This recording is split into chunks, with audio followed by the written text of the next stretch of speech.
সুবহানাল্লাহ। এই কথাগুলো কোরআনে আল্লাহ পাক বলে দিয়ে কাদেরকে শোনাচ্ছেন?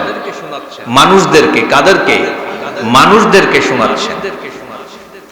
সূরা তাগাবুন এই সূরার 1 নম্বর আয়াতের মধ্যে আল্লাহ পাক বলেন, ইউসাব্বিহু লিল্লাহি মা ফিস সামাওয়াতি ওয়া মা ফিল আরদ লাহুল মুলকু ওয়া লাহুল হামদু ওয়া হুয়া আলা কুল্লি শাইইন কাদির।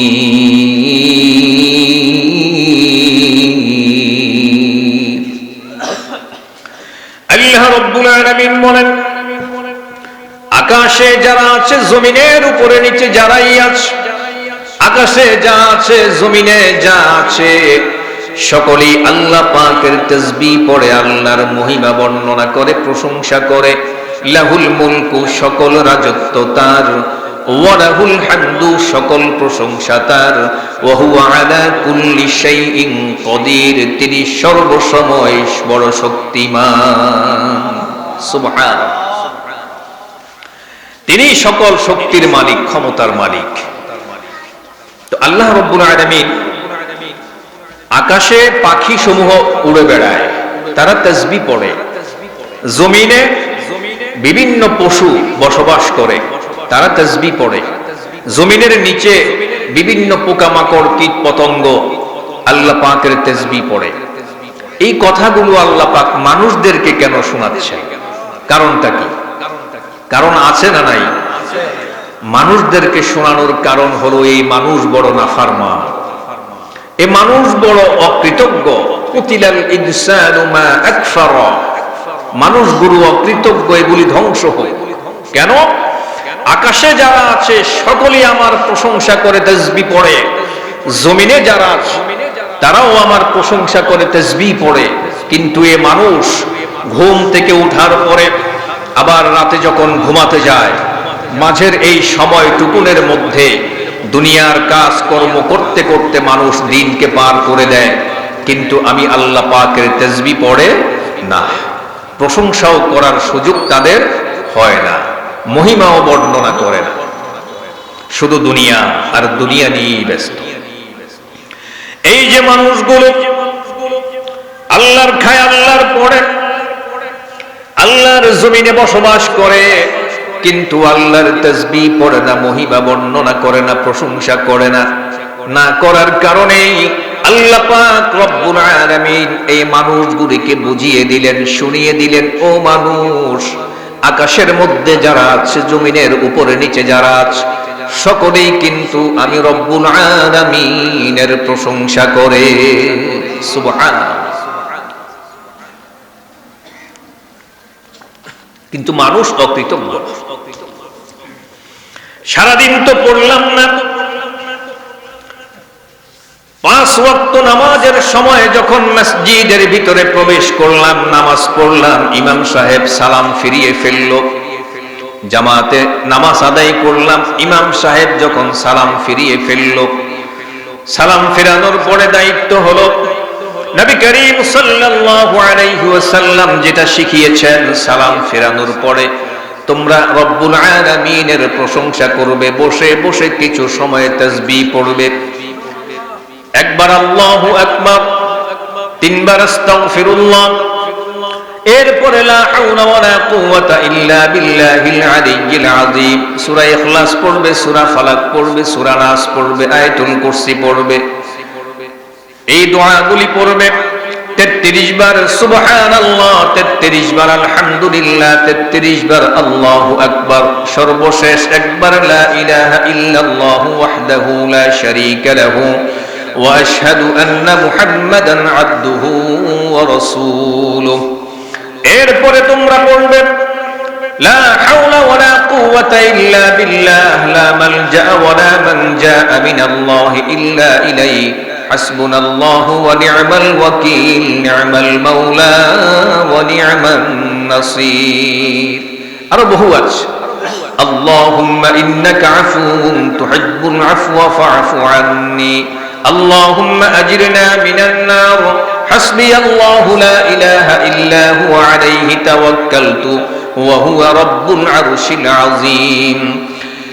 ফরজ নামাজের সালাম ফিরানোর পরে নবী করিম সাল্লাল্লাহু আলাইহি ওয়াসাল্লাম কিছু সময় নিয়ে তাসবিহগুলো পড়তেন, সাহাবায়ে কেরাম ওনারাও পড়তেন।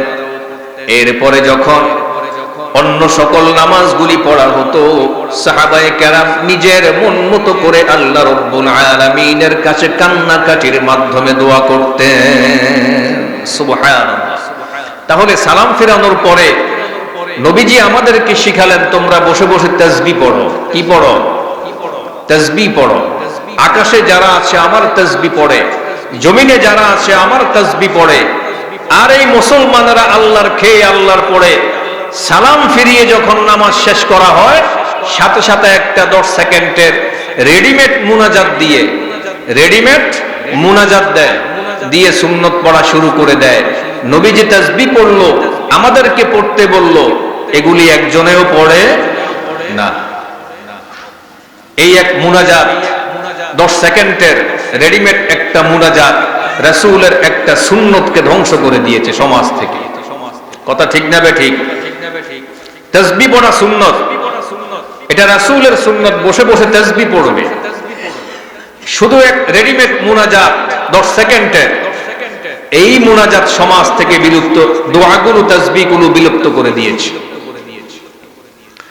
নিয়ম তো এটাই ছিল, আপনি তাসবিহ পড়বেন, তাসবিহগুলো পড়ার পরে আপনি অন্য নামাজগুলো পড়বেন। এরপরে মসজিদের এক কোণায় বসে বসে আপনি হাত তুলবেন, মনটা মলিন করে দিয়ে, চোখের পানি ছেড়ে দিয়ে আপনার মনের যথাগুলো কথাগুলো আছে সমস্ত কথাগুলো আল্লাহর সঙ্গে শেয়ার করবেন। আপনার জীবনের যত অপরাধ রয়েছে সমস্ত অপরাধের জন্য কোণায় বসে বসে আপনি আল্লাহর কাছে কান্নাকাটি করে মাপ চাইবেন। রাতের অন্ধকারে গভীর রজনীতে ঘুম থেকে জাগ্রত হয়ে তাহাজ্জুদ পড়ে আপনি তখন তাসবিহ পড়ে দুরূদ পড়ে আপনি হাত তুলে কান্নাকাটি করবেন, জীবনের গুনাহগুলো মাপ চাইবেন। এখান থেকে বোঝা যায় তাসবিহ পড়ার পরে যখন আপনি একা একই মাপ চাইবেন, ক্ষমা চাইবেন, মুনাজাত দিবেন, দোয়া করবেন, এখান থেকে বোঝা যায় দোয়া করা, জীবনের গুনাহগুলো মাফ চাওয়া, আল্লাহর সঙ্গে কথা বলা, এই বিষয়টা হলো আল্লাহ এবং বান্দার একত্রিত বিষয়। ঠিক কিনা? এটা সম্মিলিত বিষয় না, এটা পার্সোনাল বিষয়। ধরেন আমার 4 জন বন্ধু আছে, উদাহরণ দিচ্ছি, 3 জন ওখানে দাঁড়িয়ে কথা বলতেছে। এখন একজনের সঙ্গে আমার একটা পার্সোনাল কথা বলা খুব দরকার। তখন আমি কি করব? ওই 3 জনের মধ্য থেকে একজনকে ডাক দিয়ে পাশে নিয়ে যায় না? তখন পার্সোনাল কথাটা তার সঙ্গে ওইখানে বলে। কেন? এই 2 জন যেন না শুনে, এই 2 জন যেন না শুনে। আপনি জীবনে কত হাজার অপরাধ করেছেন, হাজার গুনাহ করেছেন, এই সমস্ত গুনাহগুলো আপনি মানুষের সামনে সম্মিলিতভাবে তো বলা সম্ভব না। যদি আপনি বলেন সকলেই শুনে ফেলবে, আপনার সম্মানে আঘাত আসবে। সেজন্য আপনার করণীয় হলো একা একই মুনাজাত দিয়ে আপনি কান্নাকাটি করে দোয়া করা। এটাই হচ্ছে মুনাজাতের সিস্টেম, দোয়া করার সিস্টেম। আজ এটা উঠে গেল কেন? সালাম ফেরানোর পরে রব্বানা যালামনা আনফুসানা ওয়া ইল্লাম তাগফির লানা ওয়া তারহামনা লানাকুনান্না মিনাল খাসিরিন, এটা ইমাম সাহেব বলেছেন, আর আপনারাও বলছেন আমিন বিরহমাতিকা ইয়া আরহামার রাহিম। কি বললেন, কি বুঝলেন, কি করলেন, কিচ্ছু নিজেরা বুঝলেন না। এরকমই তো চলতেছে নাকি সমাজে? আপনার ব্যক্তিগত সমস্যা, সুখ দুঃখের কথা আল্লাহর সঙ্গে বলবেন, বলতে তো পারলেন না, কিছুই তো বলতে পারলেন না। বিরহমাতিকা বলে মুনাজাত শেষ করে দিয়ে সবাই চলে গেলেন। সুতরাং সিস্টেম হলো সালাম ফিরানোর পরে সকলেই বসে বসে তাসবিহ পড়বে, তাসবিহ পড়া শেষ, এরপরে অন্যান্য নামাজ থাকলে পড়বেন, সুন্নত পড়বেন, নফল পড়বেন। এরপরে ফাঁকে বসে আপনি আধা ঘন্টার সময় নিয়ে, লং টাইম সময় নিয়ে বসে বসে কান্নাকাটি করেন, আল্লাহর কাছে জীবনের সুখ দুঃখ নিয়ে আলোচনা করেন। সেটা নীরবে একা একা, সম্মিলিত নয়। কিন্তু এই যে নামাজের পরে এই একটি মুনাজাত 10 সেকেন্ডের, 10 সেকেন্ডও লাগে না, আরো কম সময়, আল্লাহর সঙ্গে এই একটা বেয়াদবি আর কি, এছাড়া কিচ্ছু না। 10 সেকেন্ডও লাগে না, উঠায় শেষ, মোচন দিয়ে দেয়। কেউ আবার এর ভিতরে হাত দলে, কেউ নখ খোঁড়ে, এরকম।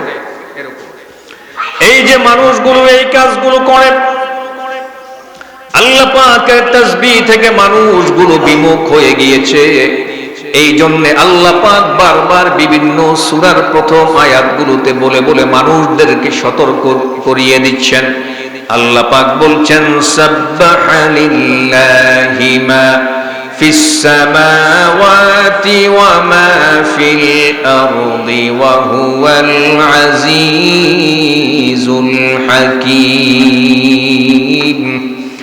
আল্লাহ পাক বলেন, আকাশে যা কিছু আছে, জমিনের মধ্যে যা কিছু আছে, সকলেই কিন্তু আমি আল্লাহ রব্বুল আলামিনের তাসবিহ পড়ে।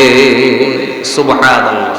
পড়ে না শুধু এই মানুষ, সালাম ফিরিয়ে মুনাজাত দিয়ে চলে যায়। এখন থেকে আর এই কাজটা কেউ করবেন? কি বলেন, করবেন? সালাম ফিরানোর পরে বসে বসে তাসবিহ পড়বেন, আয়াতুল কুরসি পড়বেন, সূরা ইখলাস, সূরা ফালাক, সূরা নাস পড়বেন, বসে বসে তাসবিহ পড়তে হবে। এই বিষয়টা একটা ধর্মীয় আমল। ধর্মীয় আমল না?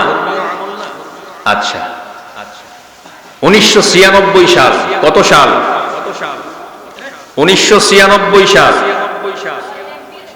চাঁদের দেশের একজন মহিলা। কোন দেশের? একটু মনোযোগ দেন এদিকে।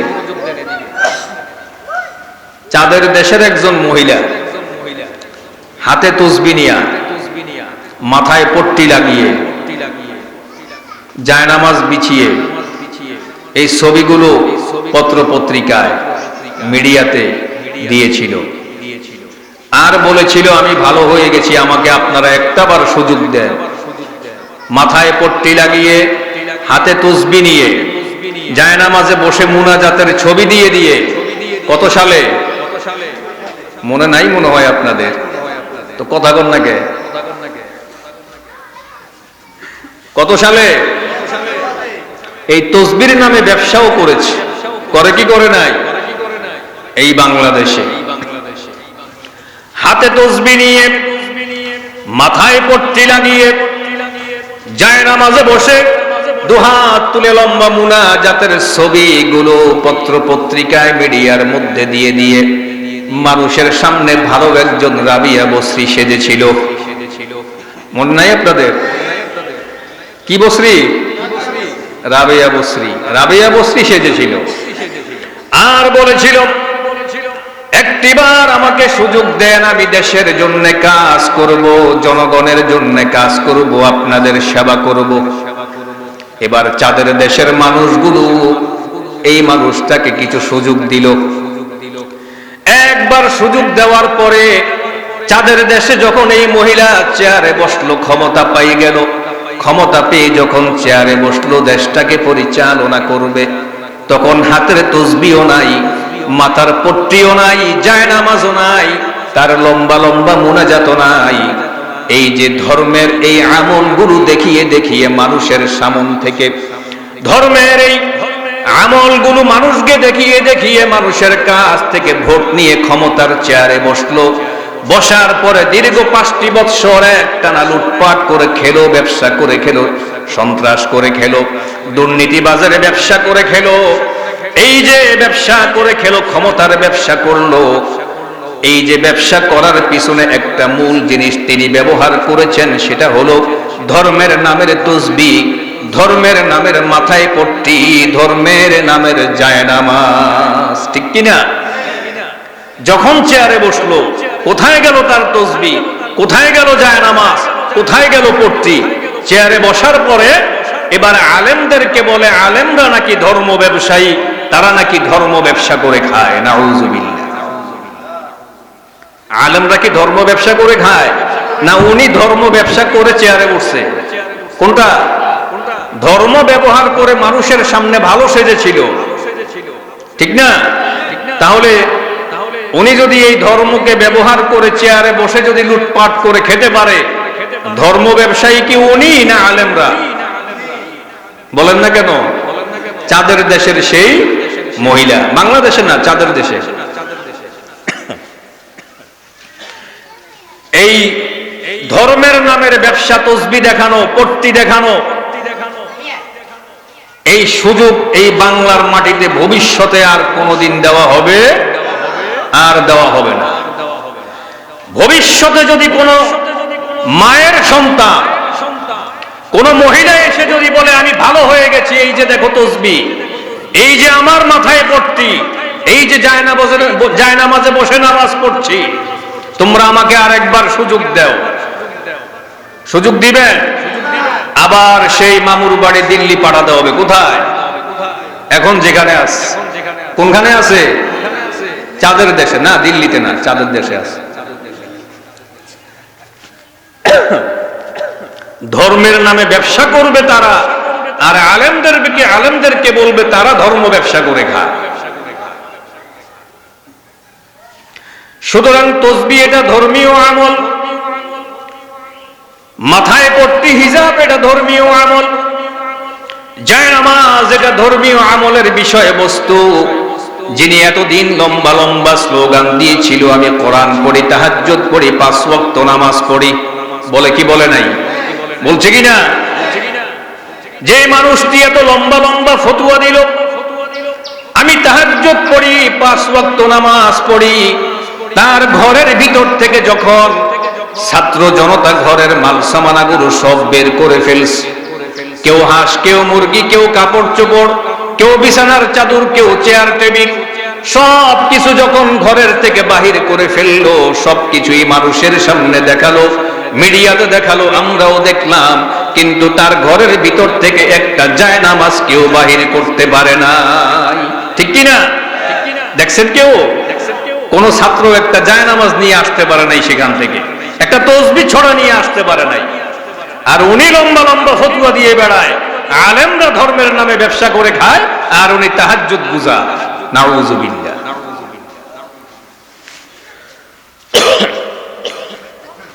এই জাতীয় মানুষ আমরা ইনশাআল্লাহ বাংলার জমিনে আর দেখতে চাই না। ঠিক কি ঠিক না? আল্লামা দেলওয়ার হোসাইন সাইদি সাহেব যতগুলো কথা বলেছেন এই তসবিওয়ালা পট্টিওয়ালার ব্যাপারে, ওনার প্রত্যেকটা কথা 100% সত্য হয়েছে। ঠিক না? সর্বশেষ যে কথাটা বলেছিলেন, 12 কোটিতে যখন গাছের গোড়ায় নাড়া দিবে তখন মামুর বাড়ি দিল্লি গিয়া পড়বা। আজকে কোথায় আছে সে? সাইদির কথা ঠিক আছে তো? ইচ্ছে করলে এমডিকেও তো নিতে পারতো, নিল না তো। এমডিকে নিলে তো সাইদির কথা মিথ্যা হবে, মিথ্যা হবে না? লন্ডন গেলে তো সাইদি সাহেবের কথা মিথ্যা হবে। সাইদির কথা যেন মিথ্যা না হয়, আল্লাহ রব্বুল আলামিন ওই সাইদির যেই দেশের কথা বলেছেন ওখানেই জায়গা করে দিয়েছে। থাকো এবার শ্বশুর বাড়ি। কার বাড়ি?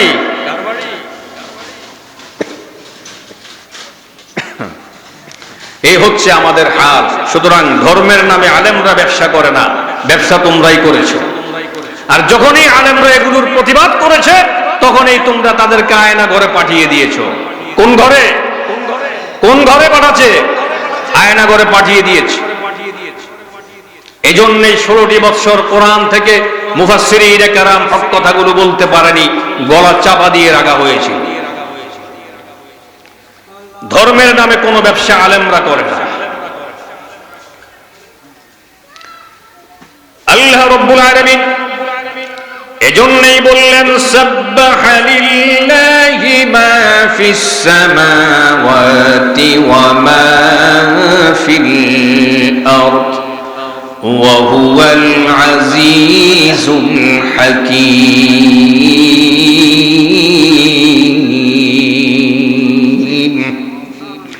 আকাশে যারা রয়েছে আর জমিনের মধ্যে যারা রয়েছে সকলেই কিন্তু আমার তাসবিহ পড়ে। কিন্তু ও মানুষ, তোমরা তো নাফরমান, তোমরা তো বড় বেঈমান, তোমরা কিন্তু আমার নামের তাসবিহ পড়ো না। আল্লাহর নামের তাসবিহ এবং প্রশংসা মহিমা বর্ণনা করার দরকার আছে না নাই? যদি থাকে, প্রত্যেক নামাজের পরে ইমাম যখন সালাম ফেরাবে বসে বসে আগে এই তাসবিহগুলো পড়বে। মনে থাকবে তো ইনশাআল্লাহ? এরপরে সূরা সফ এর 2য় আয়াত আল্লাহ পাক বলছেন ইয়া আইয়ুহাল্লাযীনা আমানু লিমা তাকুলুনা মা লা তাফআলুন। আল্লাহ পাক বলেন, ইয়া আইয়ুহাল্লাযীনা আমানু, হে ঈমানদারেরা, লিমা তাকুলুনা মা লা তাফআলুন, তোমরা ওই কথা কেন বলো যেই কাজ তুমি নিজে করো না। দেখছেন আল্লাহ কি বলছেন, কথাটা একটু খেয়াল করেন। হে ঈমানদারেরা, তোমরা ওই কথা কেন বলো যেই কথা অনুযায়ী তুমি নিজে আমল করো না, তুমি নিজে কাজ করো না। তো তুমি নিজেই যখন করো না, তুমি আরেকজনকে বলো কেন? ঠিক না? আমি যদি নামাজ না পড়ি, আমি কি আপনাদেরকে নামাজের কথা বলতে পারবো? যদি বলতে যাই, আপনারা তো আমাকে লাঠি দিয়া মারি শুরু করবেন, মারবেন না? এই মিয়া, তুমি তো নামাজ পড়ো না, তুমি আবার আমাদেরকে কিসের নামাজের কথা বলতে আসছো, এটা বলবেন না আপনারা? এই কথাটাই আল্লাহ পাক বলছেন, হে ঈমানদাররা, তুমি ওই কথা কেন বলো যে কথা অনুযায়ী তুমি নিজে আমল করো না, এটা কেন বলো? এরকম এই আয়াতের তাফসীর করতে গেলে বহু ঝামেলা। তবে ইনশাআল্লাহ এখন আর কোনো ঝামেলা নাই। কি নাই? এখন কি নাই? ওই সময় করতে গেলে কিন্তু বিপদ আছে, বুঝেন নাই মনে হয়? আজ থেকে যদি 2 মাস আগেও করা যেত, বড় বিপদ আছে। এখন ইনশাআল্লাহ বিপদ কেটে গেছে। আল্লাহ পাক বলেন, ইয়া আইয়ুহাল্লাযীনা আমানু লিমা তাকুলুনা মা লা তাফআলুন। আল্লাহ রাব্বুল আলামিন বলেন, ও ঈমানদাররা, তোমরা এমন কথা কেন বলো যেই কাজ তুমি নিজে করো না। আমাদের বাংলাদেশে যখন নির্বাচন চলে আসে কি আসে না, নির্বাচনের আগে কিছু নেতা দেখবেন এলাকার ভিতর থেকে কিছু নেতা বের হয়ে যায় নির্বাচন করার জন্য। নির্বাচনের আগ মুহূর্তে মানুষের সামনে গিয়ে কত সুন্দর সুন্দর বয়ান করে কি করে না?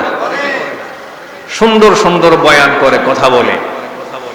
বয়ান শেষ হলে যুবকদেরকে বলে, ও যুবকেরা, তোমরা মাদক সেবন করবা না, কারণ মাদক সেবন করলে তোমার জীবনটা নষ্ট হয়ে যাবে। এমন ভাবে নির্বাচনের আগে যুবকদেরকে ভালো পরামর্শ দেয় কি দেয় না? দেয় কি না?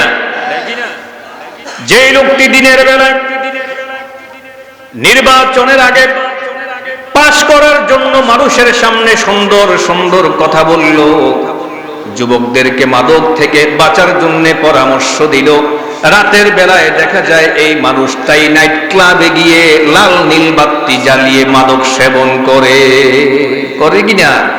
দেখেন নাই মনে হয় আপনারা? দিনের বেলায় সুন্দর সুন্দর কথা, তোমরা মাদক সেবন করবা না, কত ভালো কথা। এখন রাত্রে যেই কাজটা করছে, দিনের কথার সঙ্গে কোনো মিল আছে? ওর কথার সঙ্গে কাজের কি নাই? মিল নাই। আবার আরেকজন নেতা নির্বাচনের আগে মানুষের সামনে গিয়ে বলছে, আপনারা 5 ওয়াক্ত নামাজ পড়বেন। কি সুন্দর পরামর্শ দিচ্ছে। ওই আলোচনার মজলিস থেকে আসার পরে, সমাবেশ থেকে আসার পরে দেখা যায় সে নিজেও 1 ওয়াক্ত নামাজও পড়ে না, ঠিক কিনা? অথচ মানুষকে বলে আসছে 5 ওয়াক্ত নামাজ পড়বেন। কেন বলছিল? যেন মানুষ তাহারে ভোট দেয়, ভালো মানুষ মনে করে, ঠিক কিনা? এই জন্যই ভালো মানুষ সাজার জন্য এই কথাগুলো বলে আসছে, কিন্তু বাড়িতে আসার পরে সে নিজে 1 ওয়াক্ত নামাজও পড়ে না। এই ধরনের নেতা আমাদের দেশে একটাও নাই। যা আছে সব চাঁদের দেশে। কোন দেশে? কথা বল না কেন? কোন দেশে? বাংলাদেশে। আল্লাহ পাক বললেন, ইয়া আইয়ুহাল্লাযীনা আমানু লিমা তাকুলুনা মা লা তাফআলুন। হে ঈমানদাররা, তোমরা এমন কথা কেন বলো যে কাজ তোমরা নিজেরা করো না। তোমরা নির্বাচনে পাশ করার জন্য মানুষের সামনে গিয়ে সুন্দর সুন্দর কথাবার্তা বলো, কিন্তু সেখান থেকে আসার পরে তুমি নিজেও একটা কাজ করো না। এই নির্বাচন যখন আসে, ক্ষমতা পাওয়ার জন্য, চেয়ার পাওয়ার জন্য, ক্ষমতার চেয়ার পাওয়ার জন্য বাংলার 17 কোটি মানুষের সামনে বলেছিল, আমি যদি ক্ষমতার চেয়ারে বসতে পারি মদিনার সনদ দিয়ে রাষ্ট্র চালাবো। বলছে কিনা? কথা বলেন না যে আপনারা, বলছে কিনা? আমি যদি চেয়ারে এবার বসতে পারি কি দিয়ে রাষ্ট্র চালাবো? মদিনার সনদ দিয়ে। কি দিয়ে? মদিনার সনদ দিয়ে রাষ্ট্র চালাবো। বলে নাই? এবার যখন সকলেই মিলে তাহাকে ভোট দিল, সে ভালো মানুষ, মদিনার সনদ দিয়ে রাষ্ট্র চালাবে, কোনো সমস্যা নাই, দিলাম, যান আপনি চেয়ারে বসুন। চেয়ারে যখন বসলো, বসার পরে দেখা যায় মদিনার সনদ দিয়ে তো রাষ্ট্র চালায় না, রাষ্ট্র চালায় তার মরা বাবার সনদ দিয়ে। ঠিক কিনা? মরা বাবার সনদ দিয়ে রাষ্ট্র চালানো শুরু হয়ে গেছে। মরা বাবার সনদ চালু করে দিয়েছি স্কুল কলেজের বইয়ের মাধ্যমে। ঠিক না? স্কুলের বইগুলোতে, প্রাইমারি বইগুলোতে এখন কার আলোচনা বেশি? মরা বাবার সনদের আলোচনা। কার আলোচনা? মরা বাবার সনদের আলোচনা। এখন লেখাপড়াও চলে মরা বাবার সনদ দিয়ে, রাষ্ট্রও চলে মরা বাবার সনদ দিয়ে, তো মদিনার সনদ কোথায়?